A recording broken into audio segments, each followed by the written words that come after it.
What's up, YouTube? We're back for part 2 on turboing that turd back there. My wife is currently taking some coolant hoses off because before we actually permanently install that intake, we got to figure out what we're going to do with the coolant hoses right under it. You guys already know what we're doing and how we're doing it, so let's just hop right into it. Let's go see what she's up to, and we'll go from there. We've been busy at the shop, so we don't get the nice bay. We actually got pushed back to the back of the shop.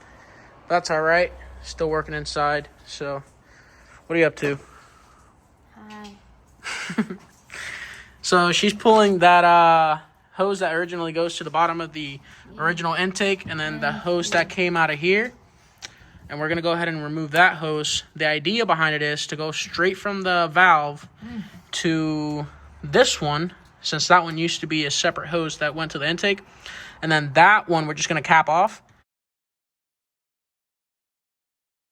So while she's working on that, we're going to go ahead and show you what we've done to the intake. So since last time, we went ahead and got ourselves the proper tip. So grinding down and eating up on the aluminum, went a lot quicker. If you can get your hands on, one of these before you even start, that's probably your best bet. Now the cookie pads are good to, grind it down and smooth it out. But that's all I had that night. It was late. All the stores were closed. So, we were doing what we could. But we finished it up now, so it's nice and flush. As you guys can see, we cleared those welds down there, just barely, but getting it done. So yeah, now we just have to actually install this over there. As soon as we figure out the heater hose situation, we can permanently put it on, leave it on there, so that way we can put our throttle body on and take measurements and all that for our, coupling blow-off valve. Now this tube right here that originally comes on the Skunk 2 manifold is going to stay open. Nothing's going to go through it. So she got all the hoses off. Now we just got to find something that will work from here to here. So I got this silicone hose that was originally supposed to go to the intake. Just, if you twist it up, it gives it that different angle. But I figured if you twist it down, put a piece of pipe in between here and here to transition into the smaller hose, I think it'll work just fine. I mean, besides, it's going to be under the intake. As long as it doesn't leak, I'm not really too worried about it. So we'll give that a shot. I found this piece of cold air intake that was... probably in a Honda or something, just laying around in the shop. So we're going to be cutting this pipe off of it and using that. See how that works. All right, so we got that little piece cut off. Oh, if it'll focus. Yep, there we go. We'll put that in between here and here, so that way the hoses don't crush and it doesn't leak. And we'll see how it works. There it is, all done. There's a piece of pipe in there so it doesn't crush. Hopefully it doesn't leak. But straight from the valve, right to the tube. And this one we're going to cap off with, there they are. Get yourself some vacuum caps and slap it right on there, put a clamp on it, and be done. What do you think? I think that it's going to be very good. You heard it. It's going to be very good. All right, so that's how that's going to end up looking with the heater hose going straight to here instead of to the intake, and this capped out. Hopefully it works. I don't see why not. But now we're ready to throw this spacer back on and the intake, permanently bolted down with silicone and everything. Generally, you don't silicone intake gaskets, but in this case, we're not going to be using every single hole straight to the intake like it used to be. We're going to be using some of those holes to the adapter and then some of the adapter holes to the intake. So you do lose a little bit of anchoring points. So for that reason, I'm going to be putting silicone on both sides of the gasket and on both sides. So on both sides of the Honda gasket and on both sides of the Samurai gasket, just to avoid any leaks from happening. That way we don't have to take this back apart just for a boost leak or something. So we got some silicone going here on that side of the gasket. I also made a small body of silicone on the actual surface that we're sticking it on. So it should have zero issues. All right, so now with the actual adapter fully on there, we're going to be using 1, 2, 3, 4, 5 of the cone bolts. That way they're nice and flush for that gasket to seal. Now, as I was saying earlier, you lose a little bit of anchoring point with the spacer and the manifold. That's why I silicone both sides of that gasket. It's pretty solid right now. Everything looks pretty sealed. We're going to go ahead and throw that intake manifold on there. But as you can see, we're only going to be using 1, 2, 3, 4, I think 5 So 5 or 6 bolts to hold the spacer to the head, and about 5 bolts to hold the manifold to the adapter. So you're not going to use every single hole. So put it in there like that. Nice and flush now. But yeah, see, you get 1, 2, 3 back there, 4 in the middle at the bottom, and 5. So 5 bolts total. And again, you can remove this tube, you know, for aesthetic reasons, but me personally, I don't really mind, so I'm just going to leave it there. So I changed my mind. It's already out, so I'm just going to go ahead and remove this. Once I had it on there, aesthetically, it's going to look a lot better without this, since I don't need it. So we're going to try to get this pulled out. It's a brand new intake manifold, so I don't see why it would give me a hard time. There we go. Look at that, pops right out. So, Yep. all right, guys, so slap your silicone on there if you want. I'm going to do it because I don't want to do it twice. So I have a little bit left, so I'm trying to make it last.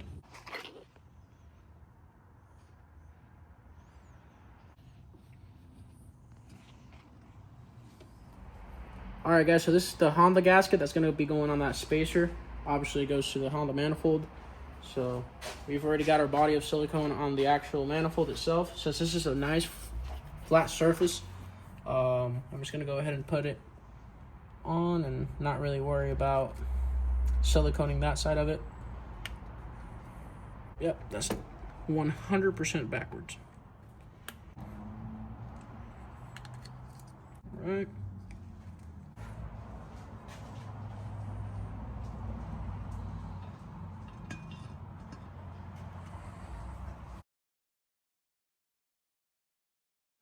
All right, so intake is fully bolted down.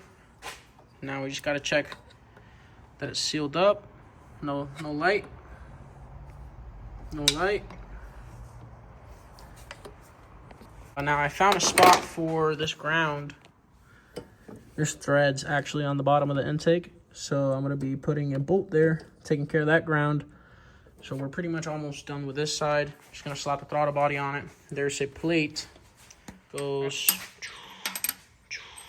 something like, if I could get it figured out. There we go. Goes like that. My wife is currently looking for some bolts to put this block off plate on.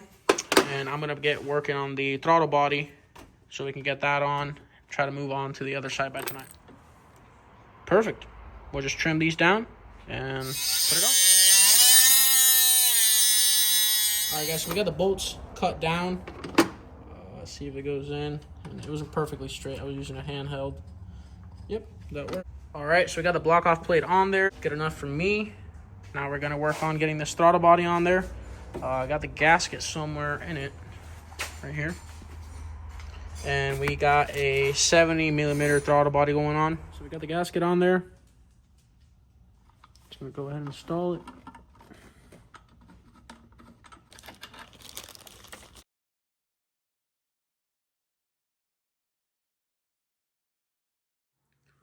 Alright, so we're going to go ahead and get these headers off. I had already started. Oh, that's a wrong socket. We're going to get these off real quick. That way I can get that turbo manifold on there. Get a better idea of what we're working with. And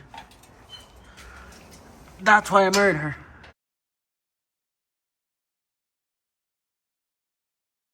We can take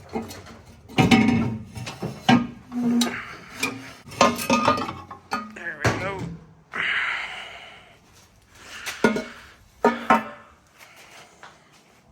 All right. Now you can reuse your gasket. Obviously this one was leaking. Could have been because those are, you know, cheap eBay headers.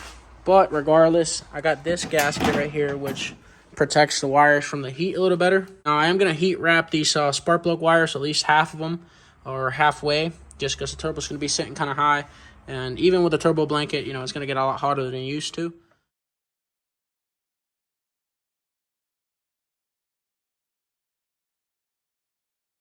So that's the finished product. I'm not going to double up on sleeves. That's plenty enough protection from the heat. I put zip ties on it. They might melt, they might not. I don't know. These aren't going to melt, so that's all I'm really concerned about. I just wanted to put those on there to kind of know where to zip tie these two so they're equal length. But yeah, it looks pretty good. And it's going to do, you know, it's going to serve a purpose. So now we're going to go ahead and install the turbo header. Now that we got our gasket on there, we went ahead and wrapped our spark plug wires. So let's try to get this in there, see how it goes.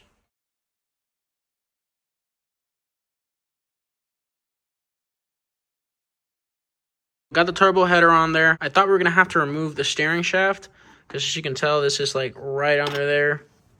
It's like right under there and right next to this. And as you can see, I mean, I scratched it a little bit putting it on. It's super tight, super tight. So went ahead and kind of put these two lined up and then just pushed the motor to the side and used the motor mount leverage. And that was just enough to get it on there. So looks pretty damn good. So that's it for tonight. It's Monday night. It's like 11 o'clock. My wife's tired. But before I left, I wanted to try something out real quick, and I want to show you guys because it looks sick. Now, this is a T25, which is what I initially planned on using with the other style manifold, the log style that I was going to initially go with. But once I bought this one, it was already fabricated with a T3 flange. And as you know, the T25 is a lot smaller. I don't want to run an adapter on it just to run this turbo. Besides, the exhaust is kind of funky on it, and I would run out of room to even do a hood dump. It would be super close to anything else. I can relocate that, but regardless, it's a $100 eBay turbo. I'm not gonna go out of my way to use this turbo in specific, so I just went ahead and switched up the turbos. I got another one coming, which is a V-band right off the back, so no need for adapter, but it is a little bit bigger, so I'm already seeing I'm gonna have to cut this jack bracket out. I mean, that's just sitting in there. That's not exactly where it goes, but it gives you a rough estimate idea of, how much room you have to play with. Hopefully, with taking this out of the way, if I have to get an adapter to push the turbo forward a little bit or something to do a hood dump, I will, but I don't think I'll have a problem with the other turbo bolted down and this out of the way. I think it'll be fine for a hood dump.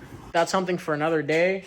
It's Monday night, like I said earlier. We have a really busy week here at the shop ahead of us, so got to get home, get some rest. But I hope you guys enjoy the video, and I'll catch you on the next one.